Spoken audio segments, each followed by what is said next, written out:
Magandang tanghali! Kumusta po? Narito po ulit ang update natin para sa lagay ng ating panahon. Ngayong tanghali po ng September 2, 2025. Sa ngayon po ay patuloy pa rin ang paglapit ng Bagyong Paulo sa kalupaan. At gaya po ninyong nakikita ay napakalaki na po ng sirkulasyon nito at nakataas na ang wind signal number 1 sa buong mainland ng Northern Luzon. Maging po sa may Pangasinan, the northern portion ng Zambales, sa may Palawig, Masinloc, Candelaria, Santa Cruz, sa may Tarlac, Nueva Ecija, Aurora, the northern portion ng Bulacan, sa northern portion ng Pampangas, ganoon din sa northern portion ng Quezon, sa may General Nakar, kasama na po ang Polillo Islands, and the northern portion ng Catanduanes, sa may Pandan, Bagamanok, Panganiban, at Viga.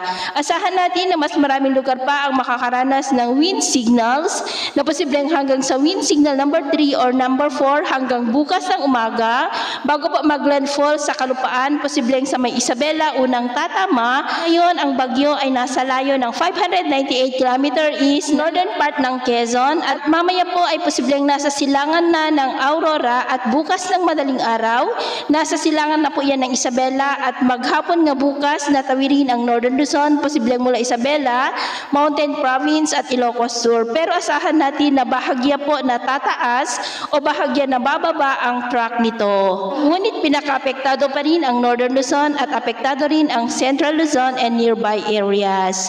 At sa lagay po ng ating panahon, ngayong tanghali dahil sa trough ng bagyo at mga localized thunderstorm ay nakakaranas na ng maulap na kalangitan with isolated rains ang Bicol Region, Samar Provinces, ilang bahagi ng Quezon, Northern Luzon, Palawan, Ormoc, Agusan del Sur, Lanpatan, Kidapawan at Kiamba. At mamayang hapon, mas maraming lugar ulit ang makakaranas ng mas maulap na kalangitan with isolated light to heavy rains, lalo na sa silangan ng Luzon. Kaya mag-ingat po tayo sa posibleng mga banta pa rin ng mapagbaha at pagguho ng lupa. At sa atin naman po mga baybayin, wala pa rin naman po tayong nakataas na namang gale warning signals, pero iba yung pag-iingat lamang po kung papalaot tayo para mas makaiwas sa mga sakunang pangkaragatan.